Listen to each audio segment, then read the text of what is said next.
BOD पे ही एक और क्वेश्चन है, ठीक है।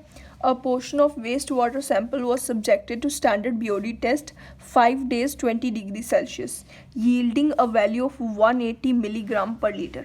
इसका मतलब क्या है कि हमें बीओडी 5 दिया हुआ है 180 milligram per litre. BOD 5 is equals to 180 milligram per litre, ठीक है ये। और the reaction rate constant to the base e at 20 degree Celsius was taken as 0.18 per day. मतलब के की वैल्यू भी दी हुई है, के is equals to 0.18 per day या फिर डे इनवर्स, एक ही बात है, ठीक है। उसके बाद the reaction rate constant at other temperature में be estimated by this formula. ये फार्मूला मैं आपको पहले भी बता चुकी हूँ, ठीक है। K T is equals to K20 into 1.047 इसकी पावर में T-20। टी यहाँ पे ये कैपिटल टी टेम्परेचर है, ठीक है। The temperature at which the other portion of the sample should be tested to exert the same BOD in 2.5 days। मतलब हमें टेम्परेचर निकालना है जिससे क्या होगा, सेम बीओडी हमें मिलेगा 2.5 days में, ठीक है। इसमें निकालना है हमें टेम्परेचर। अब बीओडी 2.5 days में हमें सेम मिलेगा, मतलब 2.5 पे बीओडी 180 मिलीग्राम पर लीटर ही होगा और टेम्परेचर हमें निकालना है। तो इसके लिए अगर हम फॉर्मूला लगाएं, इस बार हम बेस ई वाला फॉर्मूला लगाएंगे। ई की पावर में जो भी होता है वो बेस ई वाला फॉर्मूला यहाँ पे लिखा होगा हमेशा। जब भी क्वेश्चन में आपको ई का फॉर्मूला लगाना होगा कहीं पे भी बेस ई लिखा होगा, नहीं तो अगर आप ऐसे भी दूसरा फार्मूला भी लगाओगे तब भी क्वेश्चन सॉल्व हो जाएगा। थोड़ा सा ही डिफरेंस होता है दोनों की वैल्यूज़ में, बाकी आप कोई भी फार्मूला यूज़ कर सकते हो, बट जब भी लिखा होगा तो आप ई वाला ही फार्मूला लगाना, ठीक है। यहाँ पे आ जाएगा, इसका फार्मूला होता है ना बीओडी यानी कि वाई टी का फार्मूला होता है एल इंटू 1 माइनस ई की पावर में माइनस के इंटू टी। दूसरे वाले फार्मूला में क्या होता है डिफरेंस, यहाँ पे 10 होता है और इसकी पावर में के डी होता है, और ये टी तो होता ही है, बाकी सब सेम होता है, बस 10 और पावर में के डी माइनस भी होता है, ठीक है। तो अब अगर हम इसको लिखें सही से तो L इंटू 1 माइनस ई की पावर में K20 यानी कि जो हमें वैल्यू दी हुई है वो यहाँ पे हमें लगा देनी है। वो BOD 5 के लिए ही 20 डिग्री सेल्सियस दी हुई है और उसी के लिए वैल्यू दी हुई है ये K20 के, ठीक है। 0.18 माइनस 0.18 इंटू टी। टी यहाँ पे क्या है, टी है डेज, कितने नंबर ऑफ डेज है यहाँ पे 5 days लिखा हुआ है, ठीक है, यहाँ पे लिखा हुआ है। अब ये हो गया, ये आ जाएगी, इसको सॉल्व करने से हमें वो मिल जाएगा, अल्टीमेट बीओडी मिल जाएगा। बट हमें निकालना क्या है क्वेश्चन में हमें टेम्परेचर निकालना है। इसके लिए जो टेम्परेचर है वो निकालना है। के की वैल्यू जो है, के डी की वैल्यू, हम के टी की वैल्यू निकाल के उसमें से टेम्परेचर निकालना है। पहले हमें इस के टी की वैल्यू निकालनी है, फिर उसके बाद टेम्परेचर निकालना है। तो हम क्या करते हैं, इसमें भी ऐसे लिखेंगे L इंटू 1 माइनस ई के पावर में माइनस के इंटू टी की वैल्यू क्या है, टी की वैल्यू है 2.5, है ना, 2.5 के लिए कर रहे हैं हम ये 2.5। और इन दोनों की जो वैल्यूज़ हैं इसको मैं इक्वेशन 1 मान लूँगी, इसको 2 मान लूँगी। मैं फिर से लिख देती हूँ इक्वेशंस।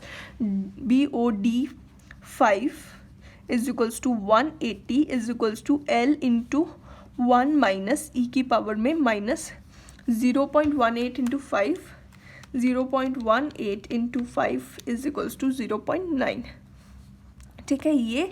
और ये है फर्स्ट इक्वेशन हमारी। सेकेंड इक्वेशन है हमारी BOD 2.5 is equals to 180 is equals to L into 1 minus e की पावर में माइनस 2.5 के, ठीक है। अब हमें इस के की वैल्यू निकालनी है। हम क्या करेंगे, first equation divided by second equation, first equation divided by हमें सेकेंड इक्वेशन करना है, सेकेंड इक्वेशन, ठीक है। ये करने से क्या होगा, एक तो ये दोनों वैल्यू सेम है तो उसकी वैल्यू आ जाएगी 1। अगर इसको और इसको डिवाइड करेंगे L और L कैंसिल हो जाएगा, ये अल्टीमेट BOD होता है, दोनों के लिए सेम ही होगा, तो ये दोनों कैंसिल हो जाएंगे।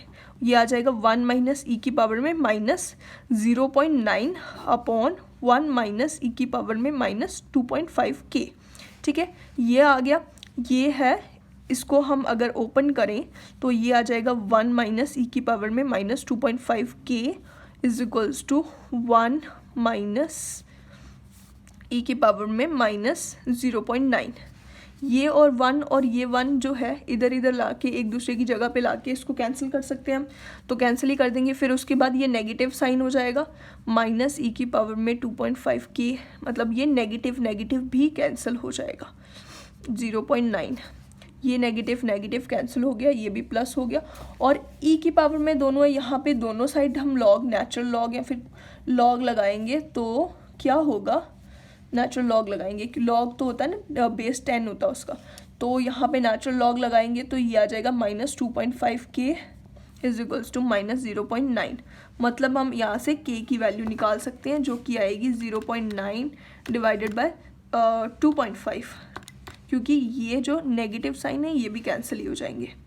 तो ये आ गई 0.36, के की वैल्यू आ गई 0.36। ये हमारे पास आ चुकी है के की वैल्यू। अब हम फॉर्मूला लगाएंगे। के का फॉर्मूला हमें क्वेश्चन में भी दिया हुआ है, वैसे तो आपको याद होना चाहिए। के 20 इंटू 1.047 की पावर में के माइनस टी माइनस 20। टी ये है टेम्परेचर, ये मैंने पहले भी बोला है, ये टेम्परेचर होता है, ठीक है। और हमें निकालना भी टेम्परेचर ही है। ये ऑप्शंस मैंने यहाँ पे दिए हुए हैं, इसमें से ही एक आंसर होगा 0.36 और के 20 की वैल्यू है 0.18 इंटू 1.047 की पावर में T minus 20, sorry, divided by 0.18। इन दोनों को डिवाइड करने पे 2 आ रहा है, मतलब कि 2 इज इक्वल्स टू 1.047 की पावर में t माइनस 20। अब दोनों साइड लॉग लगाएंगे तो ये आ जाएगा log 2 is equals to t minus 20 log 1.047। यही होगा, है ना। ये पावर आगे आ जाती है हमेशा, तो क्या होगा, इसको और इसको डिवाइड कर देते, log 2 divided by log this, log 2 divided by log of, bracket लगा देते हैं, आंसर गलत होने के चांसेस होते हैं इसलिए ब्रैकेट लगा लेनी चाहिए कभी कभी। ये देखो ये आ जाएगा 15.09, 15.09 is equals to t minus 20, implies that t is equals to 35.09। और कौन सा आंसर है, डी आंसर इसके साथ ये मैच कर रहा है, बस यही आंसर है। इस तरीके से निकाल लेना है।